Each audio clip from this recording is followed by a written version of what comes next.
왜 나에게는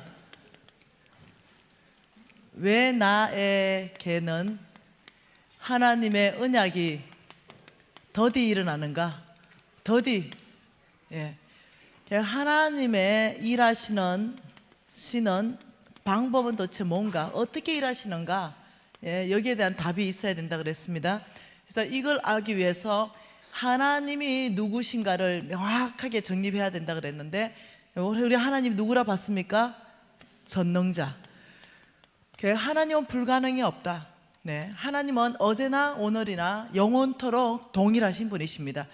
그 하나님은 그 당시에도 24시간 안에 이 능한 일을 행하셨다면, 네, 우리 모든 상황 가운데 24시간 이 안에 능한 일을 하실 수 있는 분입니다. 그런데 왜 안 되는가? 여기에 대한 답은 출애굽기에서 우리가 볼 수가 있습니다. 네, 출애굽기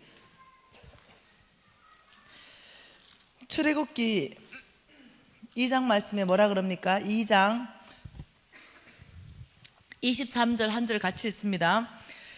여러 해 후에 애굽 왕은 죽었고 이스라엘 자손은 고된 노동으로 말미암아 탄식하며 부르짖으니 그 고된 노동으로 말미암아 부르짖는 소리가 하나님께 상달된지라.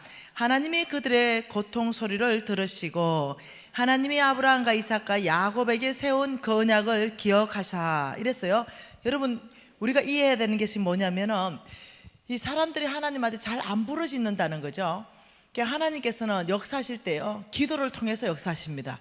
기도 가운데 역사하십니다. 그래서 여러분의 필요나 여러분의 돌파가 필요한 이 부분에 굉장히 많은 기도를 해야 됩니다. 이 이스라엘 백성들은요, 이 고된 노동, 압제자의 손, 아주 피곤하니까 탄식하며 하나님께 부르짖어 됐습니다. 아브라함의 씨, 이 민족을 기억해 주십시오 하고 전심을 나가니까 하나님이 그들의 고통 소리를 들으시고 언약을 기억하셨다. 여러분, 하나님이 역사하시는 건요, 언약 백성입니다. 언약 백성에게 하나님이 역사하십니다. 이게 저와 여러분은 그래서 아브라함의 씨로 믿음으로 받아들이는 게 굉장히 중요한 것입니다. 저와 여러분은 언약 백성입니다. 그래, 부르짖으니까 어떤 일이 있었는가 보십시다.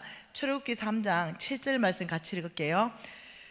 여호와께서 이르시되 내가 애굽에 있는 내 백성의 고통을 분명히 보고 그들의 감독자로 말미암아 부르짖음을 듣고 그 근심을 알았다. 우리 하나님은요, 백성들이 부르짖는 소리, 기도 소리를 듣고 그 고통을 보시는 분이십니다. 보다, 듣다, 알다, 동사 3개 나오지요.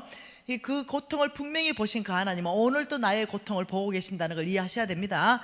그리고 그 부르짖음, 그 기도 소리를 들으신 그 하나님은 오늘도 나의 기도 소리를 들으시고 하나님 앞에 말도 할 수 없는 그 근심, 그것까지도 하나님은 알고 계시는 분이십니다. 그렇다면 하나님은 어떻게 하시는가? 8절입니다.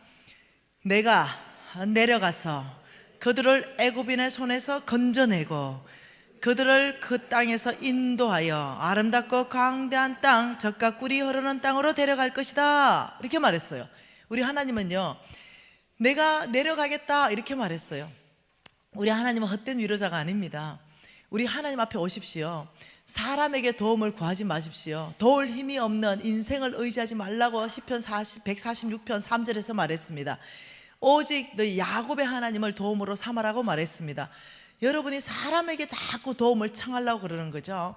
전 세계에서 저한테 도움을 청하는데요, 한 달에 1조 원 도움을 청합니다. 한 달에 1조 원. 전 세계에서요, 전 세계에서 뭐 물론 응답 못하죠. 전 세계에서 다들 막 생명의 문제처럼 얘기해요. 네. 근데 자꾸 사람을 바라보는 거죠. 까마귀를 보내시는 하나님은 안 보고 까마귀만 바라보는 거죠. 그래서 이 사람한테 뭔가 도움을 받아야 되겠다. 아니요, 여러분. 오직 하나님을 의지하며 까마귀를 보내시는 겁니다. 네, 하나님께 그렇게 전심을 나가니까 내가 내려가겠다. 어디로요? 너의 고통 가운데 내려가겠다. 너의 문제 가운데 내려가겠다. 너의 압제자 그 손 가운데 내가 내려가겠다. 내가 그 환경 가운데 내려가겠다. 그 고통 가운데 내려가서 너를 고통스럽게 하는 그 애굽인의 손에서 내가 반드시 건져낼 것이고 내가 약속한 그 땅으로 인도하여 내가 반드시 데려가겠다. 이것이 하나님이십니다. 그러니까 하나님은 전능자이시고, 그리고 하나님 우리 고통 가운데, 언약 백성 가운데 언약을 지키시는 분이신데, 그런데 나는 왜 이렇게 나에게는 이 언약이 더디 일어나는가? 여기에서는 여기에 답을 얻으면 됩니다. 하나님이 일하시는 방법에 대해서 답을 얻으면 되는데요, 출애굽기 23장 말씀에 그 답이 있습니다. 출애굽기 23장 28절 한 절 말씀 같이 있습니다. 내가 왕벌을 내 앞에 보내리니 그 벌이 히위 족속, 가나안 족속, 헷 족속을 내 앞에 쫓아내리라. 자, 잘 앞에 보세요. 지금 여기가 하나님께서 주신 가나안 땅입니다. 이 가나안 땅은요, 이 가나안 땅에는 뭐가 있었냐면요, 이미 여기에는 족속들이 있었습니다. 이 땅을 장악하고 있는 족속들이 있었어요. 그 이방 족속들이 있었는데 거기가 뭐냐면은 히위 족속이 있었고 가나안 족속이 있었고 헷 족속이 있는 거죠. 여러분, 하나님께서 이렇게 말합니다. 내가 왕벌을 내 앞에 보낼 것이다. 하나님이 너 이 가나안 땅 전체를 너에게 줄 것이다 이렇게 말했어요. 그러면 내가 왕벌을 너 앞에 보내겠다, 이 뜻이 무슨 말이냐면은 왕벌은 하나님의 능력입니다. 내가 약속한 그 가나안 땅을 얻기 위해서 내가 왕벌, 출애굽기 23장 28절이죠.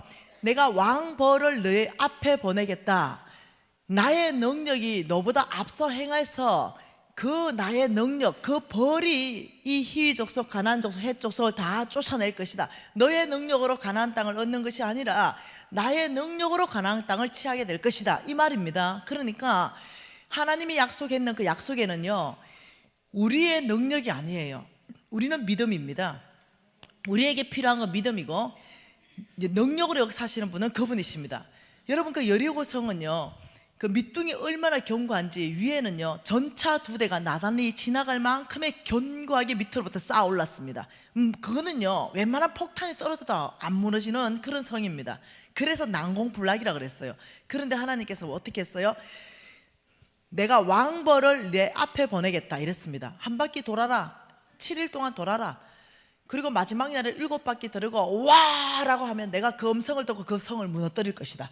실질적으로 하나님의 능력, 왕벌이 앞서가면서 그 모든 족속들을 치면서 들어갔습니다. 그러니까 하나님이 일하시는 방법을 얘기하는 거죠. 자, 내가 너의 능력을 쓸 것이 아니라 나의 능력, 왕벌을 내 앞서 보내면서 그 벌이, 그 하나님의 능력이 히위 족속, 가나안 족속, 헷 족속을 내 앞에서 다 쫓아낼 것이다. 그러나 이렇게 말했어요. 그러나 29절, 이게 답입니다. 그러나가 답이에요. 그러나, 자, 읽습니다. 그 땅이 황폐하게 되므로 덜짐승이 번성하여 너희를 해할까 하여 1년 안에는 그들을 내 앞에서 쫓아내지 아니하고 내가 번성하여 그 땅을 기업으로 얻을 때까지 내가 그들을 내 앞에서 조금씩 조금씩 쫓아내리라. 그러나 나의 능력이 앞서가서 그 모든 것들을 약속대로 너희한테 줄 것인데 내가 그렇게 하지 않는 이유는, 여러분 성경 읽다가 도대체 이해가 안 될 때는 패스워드를 집어넣는 겁니다. 하나님은 사랑이시라. 내가 이렇게 해서 이 약속의 땅 전체를 너에게 줄 수 있지만 그렇게 안 한다. 이유는 그 땅이 그렇게 한꺼번에 확 비워버리면 그 땅이 황폐하게 되어서 거기에 덜짐승들이 일어나가지고 너희를 회할까 하여, 너희들을 위해서 회할까 하여 내가 그렇게 1년 안에 다 쫓아내는 것이 아니라 너희들이 그 땅에서 잘 번성해가지고 그 땅을 기업으로 얻을 때만큼 너희들이 군사적인 면이나 영적인 면이나 이 모든 면이 너희들이 성장하면, 그러면 내가 그들을 내 앞에서 쫓아내면 덜짐승이 일어나도 우리가 제압할 수 있다, 이렇게 말하는 거죠. 그러니까 하나님이 기다리시는 거죠. 뭘 기다립니까? 저와 여러분의 영적 건육을 기다리시는 겁니다. 저와 여러분이 그 엄청난 재물을 줘도 만몬에 장악되지 않을 영적 건육이 있느냐? 여러분, 얼마나 많은 사람이 사업의 성공과 실패를 거듭하는지 압니까? 무지하게 사업에 성공합니다. 무지하게 대박을 터뜨립니다. 그런데 놀랍게도 그 순간에 사로잡힙니다. 뭐요? 더 욕심이 커집니다. 하나님의 사역에 더 관심 갖는 게 아닙니다. 더 욕심이 커지고 더 욕심이 세가 그냥 완전히 또 땅바닥으로 내려갑니다. 이런 일들이 반복되기 시작합니다. 그래서 여러분이 이해하셔야 되는 것이, 하나님은 사랑이시라. 그래서 이 말이 무슨 말이냐면, 하나님의 원칙이, 하나님이 어떻게, 성부들은 어떻게 살아라, 성부 하나님의 재물을 받으려면 너희들은 먼저 성품은 겸손해야 될 것이며 그리고 온유해야 될 것이며, 그리고 너희들이 반드시 이 만몬을 제거하기 시작하면서 속부의 삶을 청산하기 시작하면서 모든 것의 주인을 하나님이 고백하면서 너희들이 아무리 많은 재물이 있어도 너희들이 재물이 장악되지 않을 만큼 너희들의 영적 건육을 키우면 그만큼 주겠다. 아니면 너희들이 움켜간다. 너희들이 오히려 당한다. 우리가 하나님의 원칙으로 우리가 삶에 어떠냐면 건육이 생기기 시작하면 하나님이 그 생긴 만큼 어떻게 해요? 이 땅을 내가 너에게 줄 것이고, 그리고 헷 족속을 치워줄 것이고, 가나안 족속을 다 치워줘서 하나님의 능력이 저와 여러분에게 그 전체 땅을 다 얻을 수 있도록 하신다, 이렇게 말하는 거죠. 이해되시나요? 그래서 성경적 재정 원칙을 훈련하는 게 무지하게 중요하다고 얘기하는 겁니다. 어떤 사람은 광신자가 있습니다. 나 아브라함의 씨야, 내가 믿기만 하면 이 어마어마한 엄청난 재물을 그의 창고에 채워주신다 했잖냐. 네, 이게 광신자죠. 어떤 광신자입니까? 내가 할 일을 안 하는 거죠. A라는 농부 광신자입니다. B라는 농부가 있고요. 이 A라는 농부는 광신자이기 때문에 아무 일도 안 해. 그냥 땅 밟기만 하는 거죠. 땅 밟기만 하고, 하나님은 전능하십니다. 하나님은 무에서 유를 창조하십니다. 맞죠. 그리고 이렇게 하는 거죠. B란 농부 보고, 야, 너 왜 그렇게 땅을 수고를 하냐, 씨를 뿌리고. 하나님은 전능하신데, 하나님을 잘 믿기만 하면, 의심하지만 않으면, 뿌리지 않아도 하나님은 전능하시기 때문에 여기서 열매를 내시는 그 하나님을 너 왜 의심하느냐 하고 땅 밟기만 하는 거죠. 여러분, 이걸 요한 웨슬리가 이렇게 정의했습니다. 광신자란 바람직한 목적은 있으나 합당한 수단을 사용하지 않는 자. 농부에게 바람직한 목적은 풍성한 수확입니다. 합당한 수단은 열심히 일하고 씨를 뿌려야 돼요. 성경에서 이렇게 말했습니다. 너희들은 이미 땀을 흘려 수고하고 씨를 뿌리는 것 가운데 내가 30배, 60배, 100배 열매 맺겠다 했어요. 그런데 말씀대로 안 사는 거지. 자기 믿고 싶은 대로 사는 거지. 나 아브라함의 씨야, 내가 아무것도 안 해도 내가 잘 믿기만 하면 난 성부 될 거야. 안 돼요. 거지 되지. 아니에요. 그게 믿음이 아니에요. 광신자지. 그렇다면 정말 성부 되려면 성부 될 수 있는 조건들을 훈련하고 살아내야 된다는 거예요. 그래야만 가능하다는 거죠. 그래서 여러분, 우리는 광신자 안 되기로 결정하는 겁니다. 훈련하기로 결정하고, 그래서 하나님이 누구신지 전하신 분이시고, 능히 24시간 안에 지금의 나의 모든 문제를 해결할 수 있으나 그렇게 하지 않는 이는 하나님은 우리를 사랑해서 오히려 그 땅이 비게 되며 그 땅의 짐승들이 너희를 해할까 해서 내가 한꺼번에 안 쫓아낸다. 너희들이 준비되는 만큼 조금 쫓아내고, 준비되는 만큼 조금 쫓아내서 전체를 약속대로 너희 땅 되게 할 것이다. 그래서 여러분이, 저나 여러분이나 이 끊임없이 재정 원칙 안에 살아서 영적 건육을 만들어내는 거죠. 그래서 성부에게는 하나님이 이렇게 말했습니다. 성부, 너희들은 두 가지를 해야 된다. 첫째는 만몬을 제거해라. 너희들 삶 안에서, 우리 그거 했잖아, 그죠? 그래서 우리는 이제 만몬을 거절하기로 결정했습니다. 어제 5가지를 보았습니다. 그리고 두 번째는 너희들은 너희들 속부의 삶을 청산해야 된다. 이 두 가지는 반드시 해야 된다고 말합니다. 성부의 반대는요, 속부입니다. 성부는 하나님 나라를 위하여 거룩한 부자가 되는 것입니다. 그 목적이 뭐냐?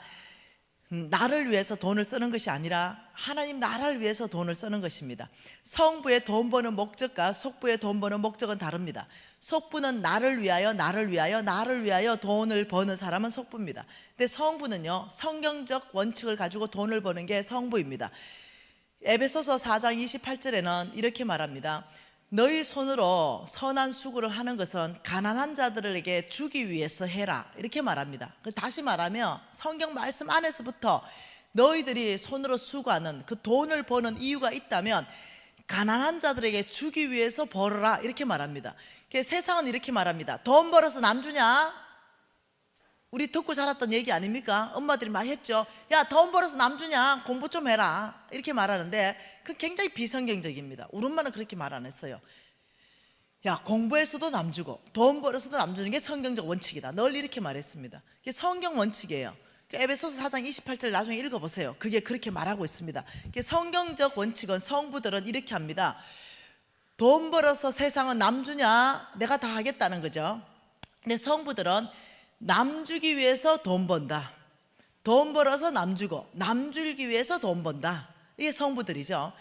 근데 놀랍게 성부들에게 굉장히 어떠냐면은 너부터 성부되는 너부터 굉장히 풍성하게 축복할 것이고 너부터 잘 살 수 있도록 할 것이다. 이게 또 하나님의 또 놀라운 또 사랑과 배려입니다. 너는 아름다운 집을 짓고 거주하게 될 것이고 너의 소와 양은 번성할 것이고 너의 은금은 정식될 것이다. 그래서 너부터 부유한 삶을 누리게 할 것이고 넘치게 할 것이다. 이런 거 감사한 거죠.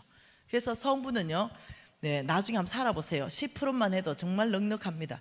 그래서 여러분이 속부는 세상에 속한 부자, 여기에 대해서 알아보면서 우리가 속부의 삶을 오늘 청산해야 되겠습니다.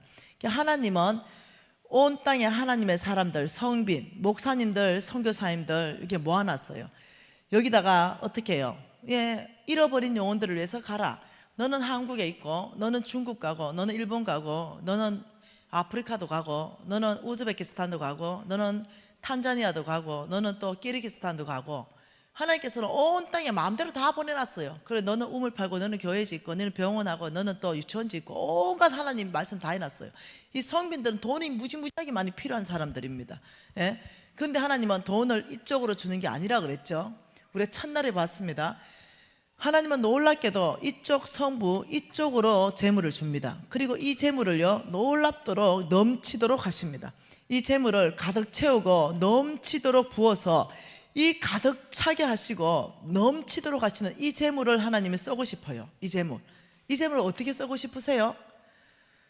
이 재물, 여러분 만일 성부는 이겁니다. 재물이 반밖에 안 차가지고 너무 부족하고 결핍 있고 사업을 해도 늘 빚지고 늘 사업은 번성하는 것 같은데 빚은 2배로 더 나가고, 이게 아니고 사업체에 빚이 없을 것이고 너희들의 가정에 빚이 없을 것이고 너희들부터 부유하게 될 것이고 넘치게 한다. 여러분, 저는 사업체가 지금 4개 있는데 빚이 10원도 없습니다. 사업체에 많이 빚이 있어야 된다면 그 사업체 문 닫을 생각하고 있습니다. 굳이 내가 90% 하나님 나라에 쓰기 위해서 빚져가면서 사업할 생각 없습니다. 그리고 저는 지금 돈 하나도 안 벌어도 100살까지 산다고 했을 때 먹고 살 거 다 준비되어 있습니다. 굳이 그래 빚지면서 있잖아, 하나님 하지 말고 빚지지 말라 했는데 굳이 빚져가면서까지 사업해가지고 남 주고 싶은 생각은 없습니다. 단지 내가 사업하는 데 있어서 최선을 다하고 정말 열심히 하는데 하나님이 주시면 주는 만큼 남 주면 되는 겁니다. 이해됐나요? 왜 그렇게 빚져가면서까지 하려고 그러면 사실 내 욕심이 거기 들어가면 그렇게 되죠. 그래서 이 너희들 모든 빚도 갚고 너희들이 풍성하게 다 쓰고 너희들 창고가 꽉 차고 이 넘친다면, 정말로 넘친다면 이 넘치는 재물을 하나님이 지금 쓰고 싶은데, 여러분 만일 그런 시간이 온다면 저 넘치는 거 누구 줄래요? 또 대답 안 하는 거 봐라. 이거 누구 줄래요? 그렇죠. 이 넘치는 거 답 정답이 있습니다. 성빈 주면 됩니다. 예, 성빈 줘서 여러분 교회 담임 목사님요, 차강일 목사님은요, 여러분 재산 다 줘도 괜찮아요. 얼마나 정직하신지 몰라요, 돈에 대해서. 진짜로요. 내가 돈 거래를 해봐서 알아요. 네. 뭐 빌려주고 이게 아니라 진짜요. 너무 좋아가지고, 예, 목사님 나 막 헌금하고 싶다고, 목사님 이거 가지고 좀 교회 좀 세워주면 좋겠다고. 너무 정직하시고 투명하시니까 너무. 네. 제가 오래전입니다. 오래전에 제가 1억을 어느 선교사한테 헌금하려고 했죠. 근데 내가 내 이름을 드러내고 싶지 않아서 그 중간에 어떤 목사님을 세웠습니다. 그리고 절대로 나의 얘기는 하지 말아라. 그냥 그 선교사한테 편지를 받았는데 큰 프로젝트 하나가 진행되는데 돈이 필요한 것 같아서 여기다 1억을 내가 보내기 원한 데가 줬죠. 그리고 절대로 내가 했던 말은 하지 말아라. 이러고 한 3년 지났습니다.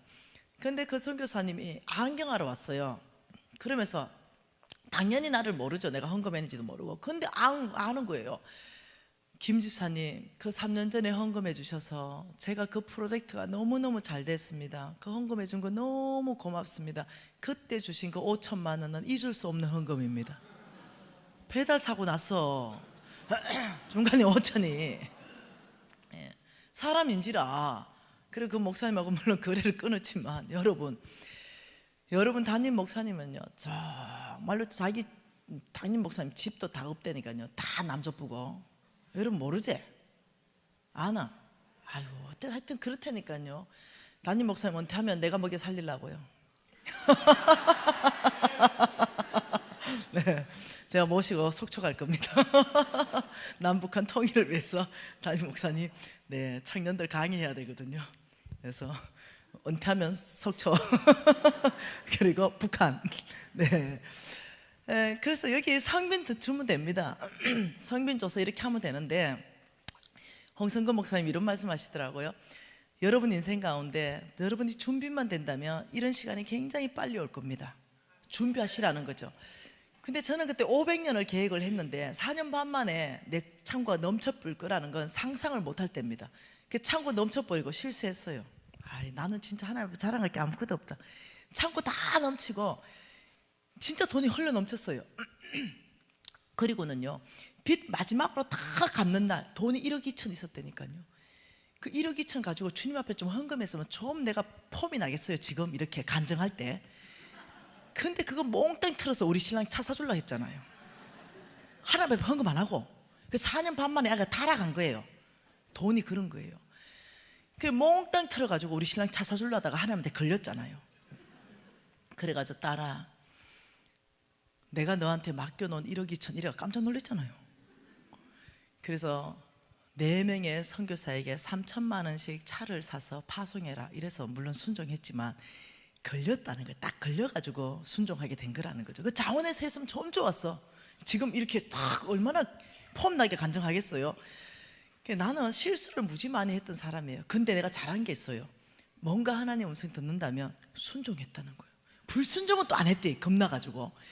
뭔가 하나님의 음성을 들었다면 그 망한 이후로부터 뭐 어찌됐든 간에 순종했어요. 막 이해가 되든 안 되든 손해가 나든 안 나든 상관없이 일단 하나님 음성 들었다면 순종했어요. 그거 하나 내가 지금까지 잘하고 있는 거예요. 안 잘리고 있는 게 그거예요. 네, 순종. 네, 한번 보십시다. 오늘 하나님께서 축복하는 사람 누가복음 12장입니다. 오늘 이 말씀을 심장으로 좀 받고 싶습니다. 누가복음 12장에 16절 한 절 말씀 같이 모두가 같이 읽겠습니다. 또 비유로 그들에게 말하여 이르시되 한 부자가 그 밭에 소출이 풍성하매.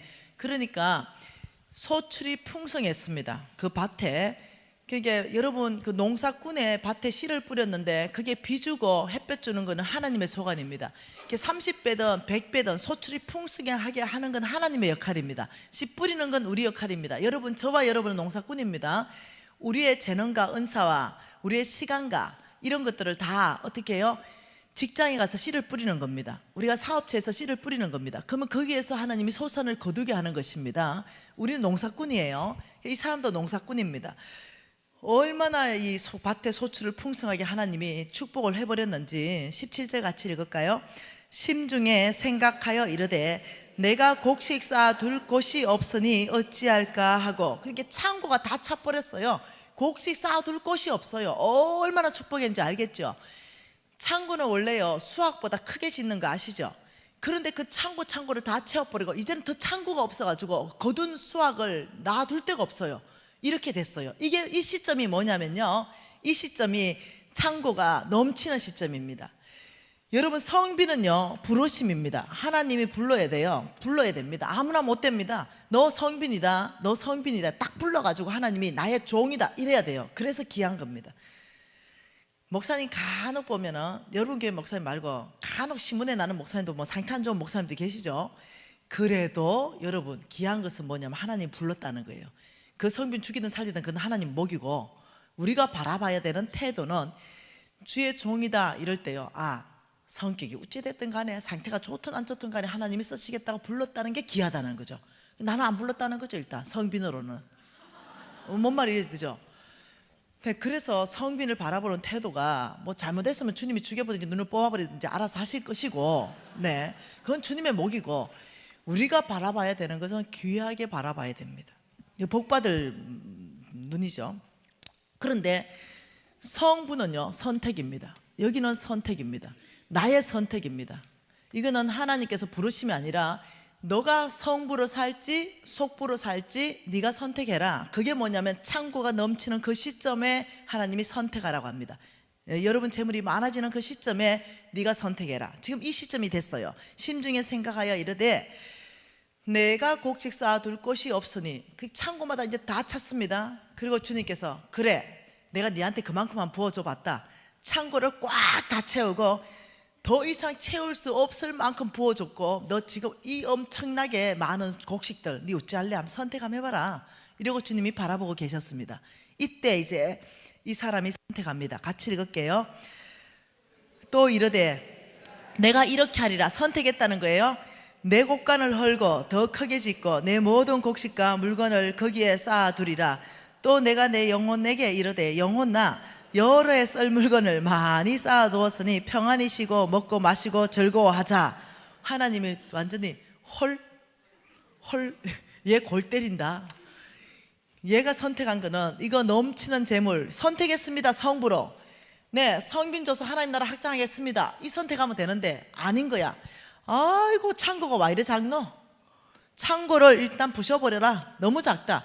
창고를 이만하게 창고를 확장해서 여기다가 꽉 채워놓고 내 영혼에게 이르되 영혼아 여러 해 동안 평안히 씻고 마시고 즐거워하자. 이렇게 한 거예요. 선택을 좋지 않은 속부의 선택을 했습니다. 그러니까 하나님께서 딱 보고 한 말씀 하십니다. 20절입니다. 하나님은 이러시되 어리석은 자야 오늘 밤 내 영혼을 도로 찾으리니 그러면 내 준비한 것이 누구의 것이 되겠느냐 하셨으니 자기를 위하여 재물을 쌓아두고 하나님께 대하여 부여하지 못한 자가 이와 같구나. 하나님이 야 어리석다. 네 오늘 밤 만일 죽는다면, 내가 너를 죽인다면 너 그 쌓아놓은 그 재물 그거 누구 거 되냐 이러면서 속부에 대한 정의를 하나님이 성경에서 내립니다. 그게 뭐냐? 그 속부는 정의가 두 개인데 그 첫 번째가 뭐냐면 자기에게는 부요하고 하나님께는 인색한 사람. 이게 속부입니다. 이 정의입니다. 지금 이 말하고 똑같습니다. 내 하나님 여호와를 기억하라. 그가 내게 재물 얻을 능력을 주셨습니다. 그래서 재물 얻을 능력이 왔어. 돈이 5억이 왔어요. 그래서 아파트 한 채 샀어요. 또 재물 얻을 능력이 와서 5억 왔어요. 그 아파트 한 채 또 샀어요. 또 아파트 또 샀어요. 또 아파트 또 샀어요. 하나님이 보다가 야 박권사 네 아파트 왜 그런 많이 사노? 이러니까 한 개는 내 거고요, 한 개는 아들 거고, 한 개는 딸 거고, 한 개는 노후 대책 아닙니까? 그 또 줘봤어 돈. 그게 빌딩 하나 사고 또 땅 사고 자기 왕국을 짓고 있어. 하나님께 너무 인색하고 하나님 나라 프로젝트가 막 일어나고 있는데도 그냥 뭐 딱 눈 감아버리는 거지. 하나님이 보다 못해가지고 박권사 내 질문 하나 하자. 네 오늘 밤 내 영혼을 내가 너를 더 찾는다. 너 많이 죽는다면 네가 준비한 아파트 그 5채 그거 누구 거 되냐? 이 질문입니다. 박권사 대답 한번 해보소. 여러분 한번 대답해봐요. 누구 거 됩니까? 솔직하게 얘기해봐. 누구 거 돼요? 그렇죠. 자식 거 안 되겠습니까? 내가 죽으면 이래 얘기하잖아, 그죠? 아니면은 뭐 법적 상속이니까 부인 거 되거나 남편 거 되거나. 그래 되면 이 질문을 했겠습니까? 우리가 자식한테 줄 것 같으면 오늘 밤 죽어주지. 네, 아무 문제 없죠. 근데 그래 될 것 같으면 하나님 이 질문을 안 했다는 거죠. 이런 식으로 하나님께 인색하고 자기에게 부여하면서 저렇게 넘치도록 부어줬는데도 내 재산만 이렇게 한다. 이런 사람의 재물을 하나님 명확하게 말합니다. 어떻게 처리하겠다고. 좀 겁납니다. 욥기서 말씀 봅시다.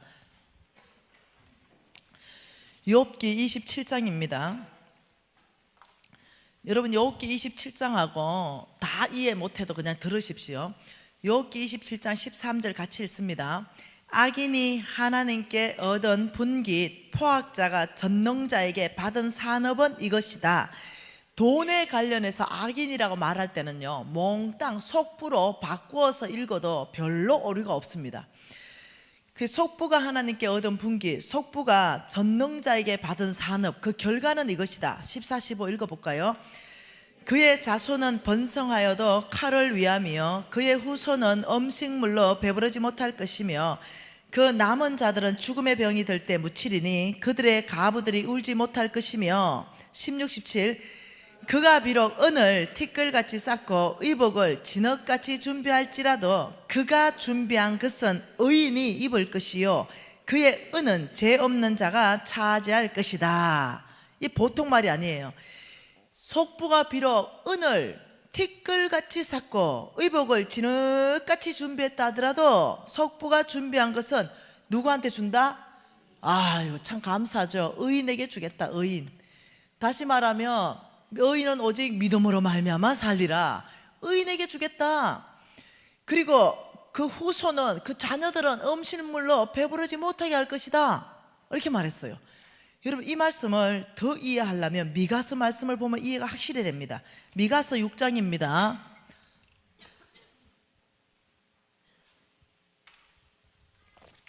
미가서 6장 10절, 11절, 12절 같이 한번 읽어볼게요. 미가서 6장 같이 읽습니다. 악인의 집에 아직도 불의한 재물이 있느냐? 축소시킨 가증한 에바가 있느냐? 내가 만일 부정한 저울을 썼거나 주머니에 거짓 저울추를 두었으면 깨끗하겠느냐? 그 부자들은 누구요? 악인 말입니다. 속부 말입니다. 그 부자들은 강포가 가득하고 그 주민들은 거짓말을 하고 그 혀가 입에서 거짓되더라. 그 속부들의 특징이 뭐라 그랬습니까? 부정직하다 그랬죠. 예, 뭘 속입니까? 속부들의 특징은 그 악인의 그 속부, 그 부자들은 불의한 재물이 있는데 가증한 에바, 대 사이즈를 속이고 부정한 저울을 쓰고 거짓 저울추를 두고 입에는 거짓말하고. 이게 속부의 두 번째 정의가 뭐냐면 부정직입니다. 부정직. 예, 왜냐하면 속부는요, 누구한테 잡힌 사람이냐면 만몬한테 잡히기 때문에 그렇습니다. 이 부정직한 삶으로 무조건 목표가 뭐냐면 부자입니다. 부자 되는 사람. 목표 자체가 돈입니다. 부정직에도 아무 상관없어요. 목표가 돈이기 때문에. 이런 사람이 속부이다. 그러므로 이거는 결과입니다. 그러므로 결과는 너희들이 속부이므로 그 결과는 뭐라고요? 그러므로 나도 너를 쳐서 병들게 하였으며 내 죄로 말미암아 너를 황폐하게 하였나니. 첫째, 속부의 결과를 주겠다. 속부의 결과입니다. 속부의 결과는 그 첫 번째가 뭐냐면 병입니다. 병듦, 병을 보냅니다. 자, 두 번째는요, 왜 그런지를 설명해 드릴게요. 성경에서. 자, 그러므로 내가 너를 병들게 한다. 자, 14절 내가 먹어도 배부르지 못하고 항상 속이 비일 것이며 내가 감추어도 보존되지 못하겠고 보존된 것은 내가 칼에 붙일 것이며 내가 씨를 뿌려도 추수하지 못할 것이고 감람 열매를 밟아도 기름을 내 몸에 바르지 못할 것이며 포도를 밟아도 술을 마시지 못하리라. 그러므로 병을 보낼 것이고, 두 번째는 너희들이 아무리 감춰놓은 거도 네가 감췄냐? 내가 칼에 붙여서 내가 그 재물을 찾아내서 없앨 것이다. 네 씨 뿌렸냐? 추수 뭐한다. 네 감람열매 밟았냐? 네 기름 못 바르고 네 포도를 밟아도 술 못 마신다. 두 번째는 너의 재물을 끝내겠다. 너의 재물 가운데 완전히 이게 속부의 결과로 하나님께서 말씀하시는 이유가, 여러분, 하나님 이거 이해 안 되죠? 하나님은 치유하시고 하나님은 회복하시고 하나님께서는 새롭게 하시고 하나님은 소망의 하나님인데 왜 하나님이 이런 결과를 속부에게 주는가? 모르잖아요. 하나님을 도대체 이해 못할 때는 패스워드 집어넣는 게 뭐라고요? 하나님은 사랑이시라. 이 패스워드라 그랬죠. 그 이유를 말합니다. 하나님은 사랑이시라. 이거 15절 다음에 넣고 왜 그런가? 16절 이유입니다. 16절이 뭐예요? 너희가 오므리의 율례와 아합의 집의 모든 예법과 전통을 따라가니 내가 너희를 황폐하게 하였다. 다시 말하면 이렇게 하는 이유가, 황폐하게, 두 가지로 황폐하게 하는 이유가 너희가 오므리와 아합의 집의 모든 예법과 전통을 따라가기 때문이다. 이렇게 말했어요. 아합 왕의 부인이 이사벨이고요, 아합 왕의 아버지가 오므리입니다. 이사벨이 섬겼던 신은 바알 신입니다. 바알은 농업의 신이에요. 만몬 신이에요. 그러니까 다시 말하면 이 말입니다. 너희가 한 사람이 두 주인을 섬길 수 없는데 너희가 만몬 신을 따라가니 내가 이 두 가지로 너희를 황폐하게 하였다, 이렇게 말하고 있는 거죠. 만몬 신을 따라가는 삶을 살면은 너희들은 하나님께 인색하고 자기만을 위해서 살고 부정직한 삶을 살 수밖에 없다. 왜? 만몬이 그 특징이기 때문에 그래요. 그러니 내가 너희를 사랑함으로 내가 병을 보내고 내가 너희들에게 재산을 다 없이 해서 다른 사람에게 옮기면 어떤 일이 발생하는가 보십시다. 조금 더 이해가 필요합니다. 마가복음 봅시다. 마가복음, 자 10장 말씀 보세요. 마가복음 10장에 부자 청년 이야기 알지요? 여러분, 부자 청년이 예수님께 왔습니다. 부자 청년이 예수님께 와서 질문한 게 뭡니까? 17절, 예수께서 길에 나가실새 한 사람이 달려와서 꿇어앉아 묻자 오되, 선한 선생님이여, 내가 무엇을 하여야 영생을 얻으리까? 자, 이 부자 청년이 진짜 얻고 싶은 거는 뭐였냐면은 영생이었습니다. 영생을 다른 말로 뭡니까? 천국입니다. 천국. 영생을 얻고 싶습니다. 이러니까 우리 예수님께서, 아 그러냐? 그러면 살인하지 말고 간음, 도둑질, 거짓 증언하지 말고 속여 빼앗지 말고 내 부모를 공경하라. 여러분, 이게 영생에 대한 답이면 우리 누가 가겠노? 예, 내부터. 우리 엄마가 싸워서 안 된다 했죠. 그러니 이거는 답이 아니야. 이 부자 청년이 가장 잘한 걸 칭찬한 거예요. 그러니까 부자 청년이 이렇게 말했습니다. 선생님, 그거 내가 어려서부터 다 지켰습니다. 그러니까 안다. 칭찬이죠. 안다. 저와 여러분보다 훨씬 더 거룩한 가운데 살고 있는 이 탁월한 청년이었습니다. 그러니까 안다. 그리고 예수께서 그를 보시고 진짜 사랑하는 마음이 올라왔다 그러죠. 그래서 부자 청년에게 말했습니다. 너 있는 것을 팔아서 가난한 자한테 주라, 이랬어요. 이게 진짜 답을 줬어요. 자, 여러분, 너 있는 것을 팔아서 가난한 자한테 주라, 가난한 자한테 주라, 가난한 자한테 주라. 그러면 영생 갑니까? 천국 가요? 우리 있는 거 팔아서 가난한 자한테 주면 천국 갑니까? 아니에요. 그 말이 아닙니다. 이거는 무슨 말이냐면 이 청년 안에 두 주인이 보이는 거예요. 진짜 하나님을 따라가는 마음도 있는데 그 진짜 주인 만몬이 그 안에 있는 게 보이는 거죠. 그래서 그걸 끄집어낸 거예요. 돈을 딱 얘기하면 그 안에 뭐가 들어있는지 다 드러난다 그랬죠. 사람 밑바닥이. 너 있는 걸 팔아서 가난한 자한테 주라 이러니까 그 안에 숨어있던 진짜 주인이 확 드러났죠. 안 되지. 안묵고 안 쓰고 어떻게 빼빠지게 모은 돈을 지금 이 선생님이 가난한 자한테 주라 그러냐? 돈을 사랑함이 일만하게 뿌리대서 정상이 뭐가 나타나요? 믿음에서 떠난다. 정상이 뭐라고요? 믿음에서 떠난다. 이 청년은 돈을 사랑했어요. 그리고 너 있는 걸 팔아 가난한 자한테 주라니까 바로 안에 만몬이 안 돼, 떠나가. 저 예수를 빨리 떠나가. 말도 안 돼. 여러분, 창세기 3장 사건이 일어난 거예요. 두 주인이 얘기합니다. 먹어라 먹지 마라, 먹어라 먹지 마라. 너 있는 걸 가난한테 주라. 너희가 누구의 말에 순종함을 받으면 그 순종함을 받는 자의 종이 되는지를 알지 못하느냐? 이러니까 이 청년은 진짜 주인의 말을 듣게 돼 있습니다. 우리는 마지막은 진짜 주인의 말을 듣게 돼 있습니다. 마지막은요. 마지막에는 진짜 주인의 말을 듣고 있는데 돈을 사랑하면 믿음에서 떠나요. 믿음에서 떠난다는 말이 뭐냐? 하나님 말씀대로 안 산다는 거예요. 교회는 오지 마, 믿음에서 떠나요. 이 청년이요, 어떻게 했습니까? 재물이 많은 고로, 22절에 옛날에는 부자인 고로, 이때 부자는요 무슨 말이냐면 속부 말입니다. 속부. 이 사람은 재물이 많은 거로 슬픈 기색을 하고 믿음에서 떠났어요. 그러니까 23절에 예수께서 제자들을 보면서 이때 재물 있는 자는, 부자는 하늘나라 들어가기가 심히 어렵다. 이때 이거는 성부를 말하는 게 아닙니다. 속부를 말하는 겁니다. 이 속부는 하늘나라 들어가기 심히 어려운데 25절에 낙타가 바늘기로 나가는 것이 속부가 하늘나라 들어가는 것보다 쉽다. 여러분, 간다는 거예요, 못 간다는 거예요? 간다 말하지 마세요. 낙타가 어떻게 바늘기 나갑니까? 여러분, 간다고 얘기하지 마세요. 간다고 말하는 거예요, 못 간다고 말하는 거예요? 못 간다고 얘기하는 거예요. 왜요? 주인이, 나의 주님이 예수님이 아니기 때문입니다. 믿음에서 떠났기 때문입니다. 이해되시나요? 여러분, 조금 더 한번 이해를 해볼까요? 누가복음 3장 좀에 더 이해해 보십시다. 예, 영생을 질문했습니다. 우리 예수께서 답한 게 뭐냐면 돈으로, 재물로 이 청년의 진짜 주인을 알아봤죠.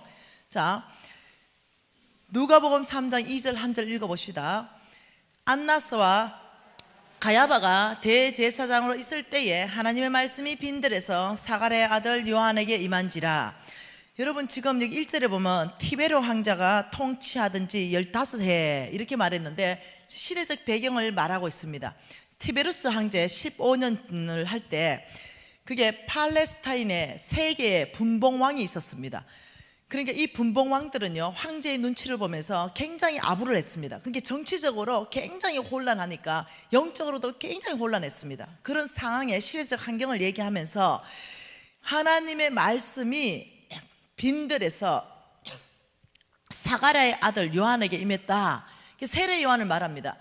지금 세례 요한이 빈들에 있었는데 거기에서 세례 요한에게 뭔가 훅 임했어요. 그럼 뭐가 임했어요? 말씀요.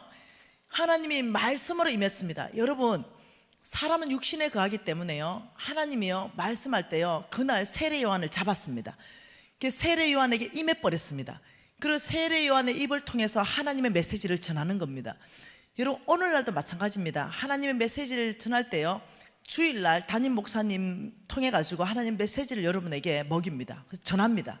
그래서 어떤 사람 회개하고 돌이키고 이런 일들을 일으킵니다. 적어도 재정부흥회 안에 이 4일간 안에 하나님께서는 김미진을 통해서 하나님 메시지를 준 겁니다. 저는 그걸 여러분에게 전하는 것입니다. 그날 세례 요한에게 하나님의 말씀이 임해버렸어요. 그 세례 요한 입에서 나오는 말씀은 세례 요한의 말이 아닙니다. 하나님의 메시지입니다. 그 메시지가 뭐였냐면은 4절에 이렇게 말했습니다. 너희는 주의 길을 준비하고 그가 오실 길을 곧게 하라. 이렇게 말하면서 7, 8절을 나는 보고 싶은 거죠. 봅시다. 요한이 세례를 받으러 나오는 무리에게 이르되 독사의 자식들아 누가 너희에게 일러 장차올 진노를 피하라고 하느냐.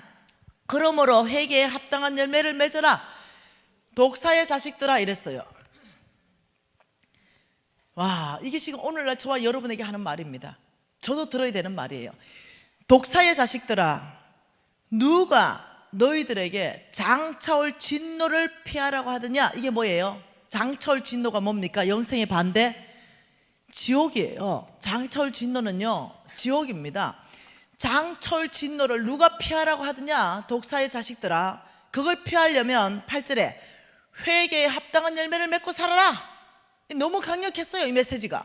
그러니까 이 메시지를 듣고 요한 주변으로 사람들이 막 몰려왔어요. 겁나죠 메시지가 이렇게 나오니까. 그래서 누가 왔냐. 첫 번째는요 불특정인 다수 무리들이 왔고, 두 번째는 세리들이 왔어요. 세 번째는 군인들이 왔다니까요. 한번 볼까요?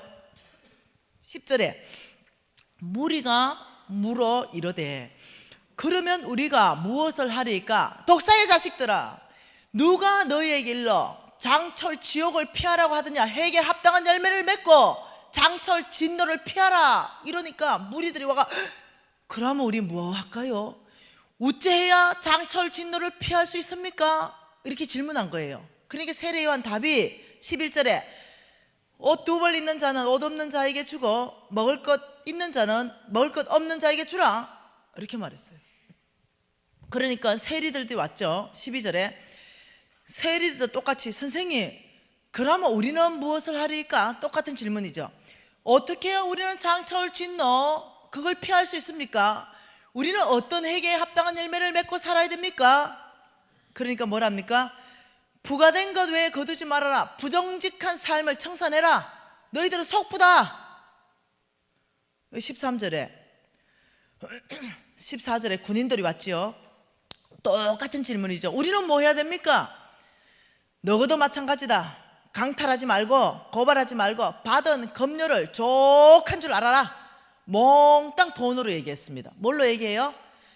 세례 요한도 몽땅 돈으로. 자, 천국도 우리 예수님 돈으로 얘기하고 지옥도 돈으로 얘기하고. 왜 그랬을까요?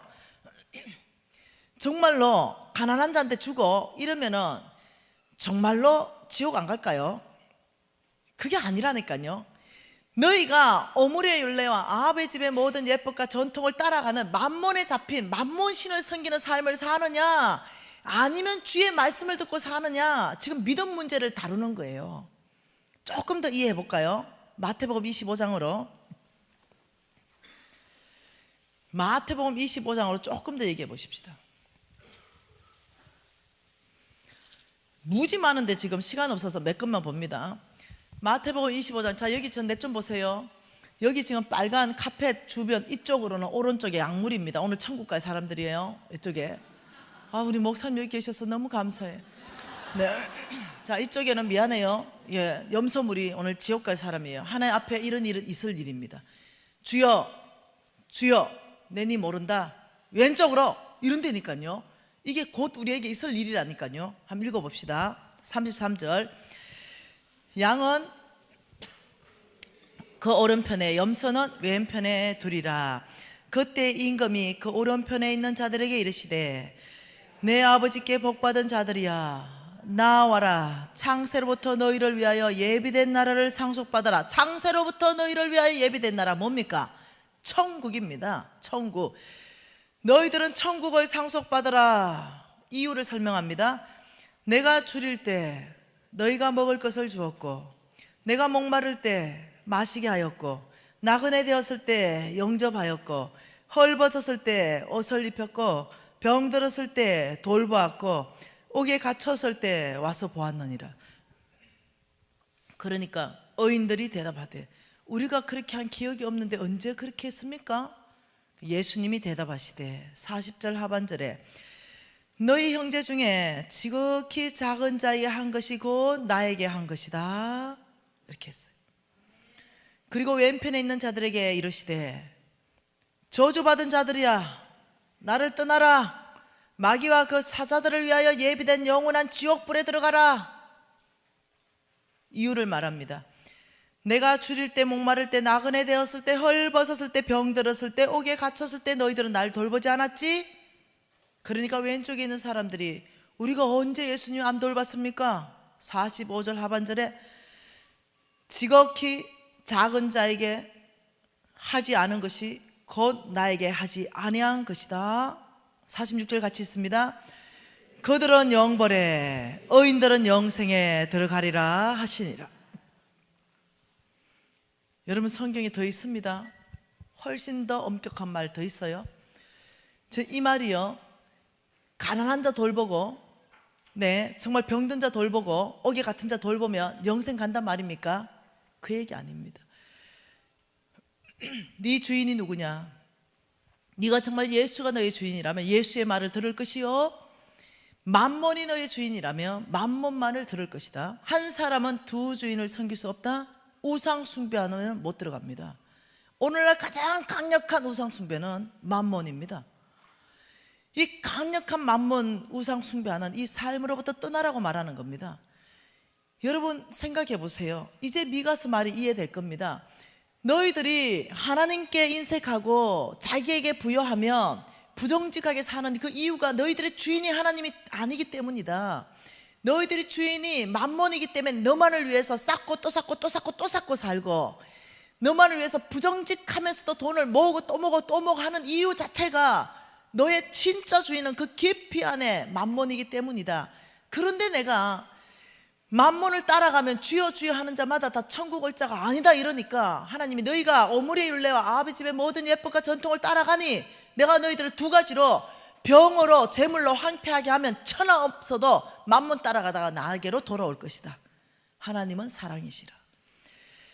하나님이 저와 여러분을 너무 사랑하니까 만몬 따라가면 천국이 보장이 안 된다니까요. 그러니 하나님이 저와를 너무 사랑하니까 차라리 이 땅에 좀 어렵게 살아도 죽어서 천국 가는 게 나아. 여러분, 웬만큼 얘기가 사람들 안 돌아온다. 얼마나 찔긴지 알아요? 이 정도 얘기하면 돌아와야 되거든. 잘못하면 병드는데, 잘못하면 재산 다 날아가는데 돌아오면 좀 좋나? 안 돌아와. 꼭 병들고 재산 날아가면 또 돌아와. 네. 왜 안 돌아오니까? 말씀으로 해가 안 돌아오니까. 우리 자식들 너무 사랑할 때 만지지 마라. 이거 칼 만지면 큰일 나. 애가 2살짜리가 칼을 만져. 그럼 나중에 어떻게 한 대 다 때리죠. 왜? 보호하기 위해서. 병 보내고 재물 싹 날리면요, 놀랍게도 김미진처럼 주님 앞에 꼬꾸라진다니까요. 제가 주님 앞에 제일 먼저 와서 한 말이 뭔지 압니까? 세상 사람들 나 다 버려버리다 순간적으로. 주님 앞에 갈 데가 다른 데는 없어요. 받아주는 데가 없어서 주님 앞에 와가지고 첫 마디가 아버지 살려주세요. 이 첫 마디였습니다. 그리고 인간 됐습니다. 그리고 인간 됐어요. 여러분 아십니까?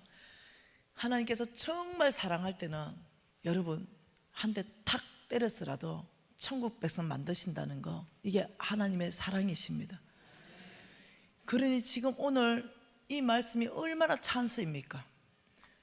세컨 찬스를 주는 밤 아니겠어요? 왜? 말씀에 비춰보니까 나 속부야.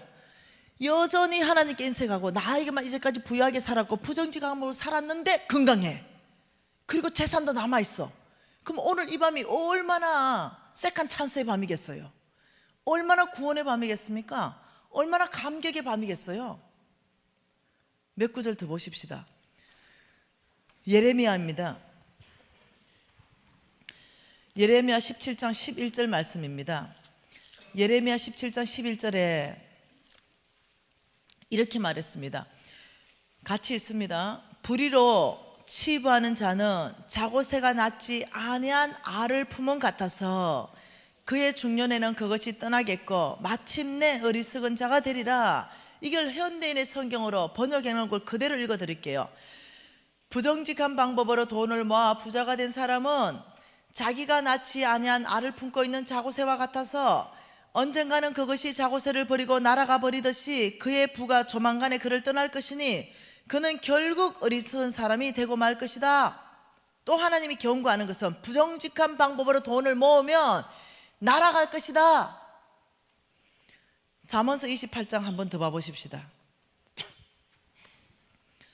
잠언서 28장입니다. 8절 말씀 한번 봐보십시다. 뭐라고 말합니까? 중한 별리로 자기 재산을 늘리는 것은 가난한 사람을 불쌍히 여기는 자를 위하여 그 재산을 저축하는 것이라. 중한 별리 뭡니까? 이자를 고리대금업을 해가지고 사람들을 압제하면서 돈 받는 사람들, 네가 그 돈을 벌어놨으면 가난한 자를 불쌍히 여기는 사람에게 네가 저축하는 거와 똑같아. 왜? 의인에게 옮길 거니까. 하나님이 가장 미워하는 죄 중에 하나가요, 중한 별리로 가난한 사람을 압제하는 겁니다. 여러분 교회 안에서 그런 일이 벌어지는 거예요. 돈을 빌려주고 이부이자를 받는 거예요. 1억 불려주고 매달 200만 원씩 받는 거죠. 그리고 이 사람 너무 가난한데 이 이자만 수년을 넣은 거죠. 재생학교에서 와가지고 나한테 상담하는 거죠. 교회 안에서 그런 일이 있었다고. 이자만 8년을 더 넣었대요. 매달 200만 원씩, 1년에 2,500만 원씩. 그게 8년이면 얼마겠어요? 원금만 해도 3억이 더 갔어요.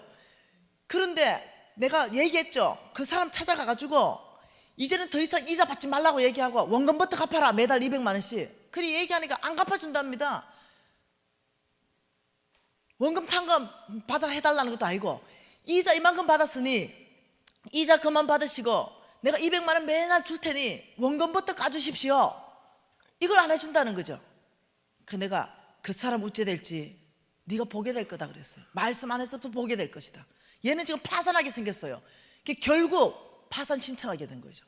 파산 신청 안 해도 몇 사람만 봐주면 되는데 교회 안에서 관리했는데 그걸 안 해주는 거죠. 내 같으면 원금 좀 까주겠다. 한 5천만 원 까주고 5천만 원만 원금 갚으시오. 이거 안 하는 거예요. 그 사람 재물 하나님이 뭐라 했습니까? 자고새가 날아가 버리는 것 같이 날아가 버릴 것이다. 그 사람 미래 어찌 될지 아무도 몰라요. 하나님의 말씀이 두려운 거죠. 하나님은 거짓말하지 않으시고 인생도 아니시니 후회가 없으시다. 내가 어찌 한 말을 실행하지 않겠느냐.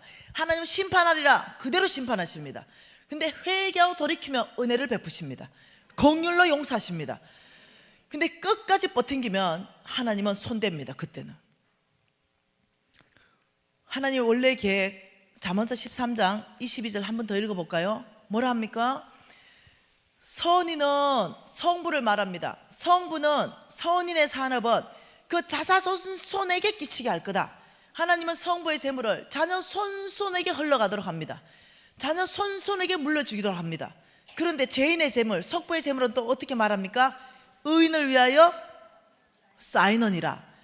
지금 성경 곳곳에서 말씀하시는 거예요. 지금 몇 구절만 찾아봐서 그렇지요. 곳곳에서 말하는 게 속부의 재물은 반드시 의인에게 내가 옮길 것이다. 왜? 그대로 두면 만몬 신을 섬기고 따라가니 잘못하면 천국도 못 온다 얘. 그래서 재물을 다 의인에게 주고 병을 슬쩍 보내놓으면 또 주님 앞에, 여러분 뭔 일 있으면 새벽기도 나오잖아. 간절해지고. 네, 그래 되는 거죠. 주님 앞에 다시 돌아오는 거죠. 이 꼴 나야 돌아오시겠어요? 제가 부산에 큰 교회 집회했습니다. 강력하게 성령이 임재하셨습니다. 내가 이 꼴 나야 돌아오시겠냐고, 내처럼 불치병 걸리고 재산 다 나가고 10년간 거지되고 이래야 주님 앞에 돌아오겠냐고, 내가 모델 아니냐고, 속부의 모델, 나를 보고 오늘 이 밤에 좀 돌아와야 되지 않겠냐고 이래서요 진짜 회개가 일어났습니다. 그 밤에만 하늘이 떠나갈도록 기도하고 속부에서 돌이키겠습니다, 성부로 살겠습니다, 이렇게 됐어요. 그리고는 내가 부산에 있었기 때문에 낮에 나보고 식사를 사준다는 권사님들하고 20명이 나를 이제 밥 사준 데가 갔어요. 근데 거기에 나를 밥 사준다는 사람이 무지 부자 회장님 사모님이었어요. 우리나라요 거의 아마 20대 그룹 안에 들어갈걸요. 예, 적어도 50대 이상 그룹 사모님입니다. 내가 아는 사람이에요. 그 아는 그룹이에요. 너무 유명한 그룹이었어. 깜짝 놀랐죠. 이분이 산 데가 그뭐 먹어주겠다. 1인분에 20만 원짜리 샀어요. 그 20명 갔는데 400만 원, 밥 한 끼 먹고 400만 원. 뭐 부자가 사는데 그건 못 먹어주겠어. 그러니까 먹어줬어요.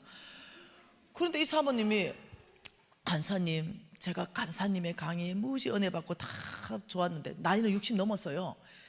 근데 간사님 오늘 그 속부 강의만큼은 제가 인생을 간사님보다 내가 훨씬 많이 살았는데 이 속부 강의만큼 내가 살아보니까 꼭 그래 안 되던데요. 속부들이 여전히 힘이 강건하고 여전히 잘 되고 재산은 더욱 불어나고 잘 살던데요. 요렇게 얘기하니까 돈이 엄청나게 많은 사모님 같으면 어째돼요? 그 사모님요 서울에요 이 어마어마한 큰 빌딩을 수십 개 가지고 있는 사모님이에요. 그래 되니까 왜 됐겠어요? 몽땅 줄을 바꿔 쓰는 거야. 왜? 지 듣고 싶은 거 듣고 싶은 거지. 그래 안 될 수도 있어요 뭐 이거지. 또 내가 그때도 또 내가 성숙하고 있는 중이어서 성결이 사모님 속부입니까? 이러니까 아유 간사님 제가 속부라는 게 아니라 제가 인생을 살면서 간사님이 경험 못한 걸 얘기합니다. 그게 아니고 사모님 속부인가 보죠? 아이고 간사님 제가 간사님 마음 불편하게 해서 미안하대. 내 마음이 불편한 게 아니에요. 하나님 마음 불편하지. 내 속부밥 오늘 안 얻어먹어요. 나도 부자거든요. 아가씨 계산서 가져와. 이래가 그날 카드 400만 원 결제한 거 오늘까지 후회하는 돈입니다 그게. 그러니까 이 아줌마가 너무 이제 당황하는 거지. 자기 이제 뭐 가겠대. 가시라고. 내가 사모님 하나님 오늘 마음 무지 불편하니까 성경 좀 읽으셔 이러고 이제 사모님 가버렸어요. 그러니까 여기는 강사가 왔는데 얼마나 불편하겠어 20명이. 그리고 식당에 아가씨 30분 동안 밥 가져오지 마라. 그리고 내가 그 식당에서 몽땅 근사님들 성경 피셔. 시편 73편. 여러분도 피해야 되겠지. 그날 제가 식당에서 강의한 내용입니다. 여러분 시편 73편은 다윗 시대에 쓰여진 아삽의 시입니다. 이 시편 기자가 왜 속부가 그렇게 형통했는 것 때문에 시험 들어가지고 하나님 앞에 막 난리 난 그런 장면입니다. 2절 3절 4절 같이 읽을게요. 나는 거의 넘어질 뻔하였고 나의 걸음은 미끄러질 뻔하였으니 이는 내가 악인의 형통함을 보고 오만한 자를 질투하였음이라. 그들은 죽을 때도 고통이 없고 그 힘은 강건하며 12절 볼지어다 이들은 악인 속부들이라도 항상 평안하고 재물은 더욱 불어나도다. 이 사모님과 똑같은 얘기 하죠. 예, 하나님한테 난리 났어. 왜 하나님 속부는 망한다고 했는데 와 내 눈에는 이렇게 흥합니까? 재물은 불어나고 형통하고 평안하고 왜 이렇습니까? 내가 그것 때문에 넘어질 뻔하고 내가 미끄러질 뻔하고 죽을 지경입니다. 이러니까 하나님이 야야 흥분하지 말아라. 속부의 말로를 내가 쫙 보여줄 테니까 다 보고 받아 적어라. 이게 17, 18, 19절 속부의 말로입니다. 같이 읽을까요? 하나님의 성소에 들어갈 때야 그들의 종말을 내가 깨달았나이다. 주께서 참으로 그들을 미끄러운 곳에 두시며 파멸에 던지시니 그들이 어찌하여 그리 갑자기 황폐되었는가 놀랄 정도로 그들은 전멸하였습니다. 여기만 있는 거 아닙니다. 여러분 오늘 시간이 없어서 내가 맞춰야 되니까 10편 73편 거꾸로 하면 37편이죠 37편 몽땅은 성부와 속부를 전체를 대조해서 말하는 겁니다. 집에 가서 한번 읽어보세요. 속부를 질투하지 마라. 그들은 풀이 베인같이 속히 베임을 당할 것이다. 싱싱한 풀을 베어버리면 시들어버리는 거죠. 이렇게 말합니다. 나중에 한번 묵상하세요. 오늘 저녁에 가서. 여러분 성경 전체에서 말하는 것은 속부는 용납하지 않을 것이다. 왜? 주인이 바뀌어있기 때문에. 너희가 오므리의 율례와 아버지의 모든 예법과 전통을 따라가기 때문에 내가 그대로 볼 수가 없다. 주인이 바뀌어있다. 두 주인을 섬기고 있다. 그래서 너희들이 이 만몬신을 섬기고 있으면 믿음에서 떠난다. 결국은 믿음에서 떠나게 된다. 나는 너를 사랑하는 여호와다. 내 목숨감을 바꾸고 내가 너를 구원했는데 내가 너를 놓칠 수 없다는 거예요. 만몬한테 뺏길 수 없다는 거죠. 안 뺏길 수 있는 방법이 첫째, 이렇게 말씀을 주면 돌이키면 되죠. 회개하고 돌이키면 되죠. 속부에서 회개하고 돌이키면 성부 되죠. 하나님의 그게 믿음이에요. 오늘까지 죽을 수밖에 없는 진노의 자였는데 예수를 알고 예수가 나의 구주입니다 라고 고백하면서 바로 천국 백성 되는 것이 이게 기독교입니다. 내가 오늘까지 속부인데도 예 아버지 제가 속부인 걸 깨달았습니다. 제가 오늘부터 부정직한 거 다 청산하면서 하나님께 인색하지 않는 삶을 살겠습니다. 뭐 성부 되는 거예요. 하나님 용서하시죠. 돌이켰는데요. 그런데 끝까지 거기 머물러 가지고 진노를 받아야만 돌이킨다는 거예요. 여러분 내가 또 입이 가만히 있었겠어요? 그 속부 사모님 만나고 와가지고 우리 홍성근 목사님한테 또 딱 이렇게 했죠. 내가 속부 사모님 그 재물이 그냥 싹 날아가 버리면 좋겠다고 내가 이랬죠. 그러니까 간사님 그러면 안 된대. 니를 축복하는 자를 내가 축복하고 그 간사님은 아브라함의 씨기 때문에 말 조심해래. 항상 축복 얘기만 해래. 그 3년 지났잖아요. 홍 목사님 알아요. 그 사모님 누군지. 3년 지났어요. 전화 왔다니까요. 나보고 밥 산다고. 이유가 뭔지 압니까? 그 기업 몽땅 워크아웃 들어갔어요. 지금도 인터넷 치면요 워크아웃 다 들어가 있습니다. 못 일어납니다. 그 어마어마한 수천억짜리 빌딩 다 넘어갔습니다. 예, 못 일어나요. 그리고 이 사모님 하는 말이 간사님 진짜 하나님 살아계시네요. 이 꼴 나야 나 들어온다니까. 이 꼴 나야. 놀랍죠? 웬만 해가 안 들어옵니다. 왜? 영적 문둥병에 걸려 있거든요. 하나님의 이렇게 강력한 메시지가 나가도 영적 문둥병에 걸려 있기 때문에 감각이 안 돌아와요. 그래서 안 돌아옵니다. 그래서 버팅기다가 여전히 부정직하게 살고 여전히 자기만을 쌓고 또 쌓고 또 쌓고 이래 살다가 하나님이 손 딱 댔을 때 건강 무너졌을 때 그때서야 눈물을 흘립니다. 그리고 어떻게 해요? 하나님 너무 사랑하니까 재산 딱 채서 다른 의인한테 딱 옮겼을 때 그때서야 정신 차립니다. 그때 와가지고는 주님 당신은 살아계십니다 이런다니까요. 오늘 이 밤 그냥 보내시겠어요? 저는 속부였습니다. 저에게 이 메시지를 가르쳐주는 분이 계셨다면 저는 회개하고 돌이켰을 것이에요. 몰랐습니다. 정말 모르고 병들고 재문 다 내려가고 나중에 홍성근 목사님을 통해서 배운 메시지가 이 메시지입니다. 진작 알았다면 이만큼 고생 안 했을 겁니다. 근데 여러분은 복도 많지. 속부잖아. 근데 하나님께 인색하고 나만을 위해 살았잖아. 그리고 정말 부정적이게 살았잖아. 근데도 건강하잖아. 근데도 재물 있잖아. 근데 오늘까지 기다려주신 하나님, 너무나 그 사랑에 감격하는 거죠. 여러분 오늘 이 밤에 그냥 보내지 마십시오. 오늘 이 메시지 앞에 아버지 저는 속부입니다. 내 혼자 속부라고 말하기 곤란하잖아. 다 몽땅 같이 고백하는 거야. 이해됐죠? 왜? 옆에 사람 고백 안 하고 있는데 내가 하기 좀 미안하잖아. 그러니까 몽땅 아버지 저는 속부입니다 고백하고 오늘 이 밤에 회개하고 돌이키는 겁니다. 내가 속부 아닌 사람은 옆에 사람을 위해서 그냥 속부라 해줘. 네. 그렇게 하면서 아버지 제가 속부입니다 정직하게 고백하고, 오늘 이 메시지는 저를 위한 메시지입니다. 오늘 저에게 하나님께서 세컨 찬스를 주셨습니다. 오늘 이 밤이 제가 구원받은 날입니다. 아버지 오늘 이 메시지를 인하여 감사합니다. 부유하게 살겠습니다. 하나님께 넉넉하게 살겠습니다. 부정직하게 살지 않겠습니다. 하나님 아브라함의 시 저를 성부로 축복하셔서 저의 재물을 넘치게 하시고 온 땅에 하나님 나라를 세우는데 저를 써주십시오. 오늘 이 밤에 속부의 삶을 청산하고 성부로 헌신합니다. 오늘 이 일이 있어야 되겠습니다. 이 말씀 앞에 항복하실 분들은 손을 높이 올리십시다. 그리고 전심으로 주님 앞에 기도하기 시작할 때 주여 3번 부르면서 주님 앞에 전심으로 기도하십시다. 주여 3번 부르십시다.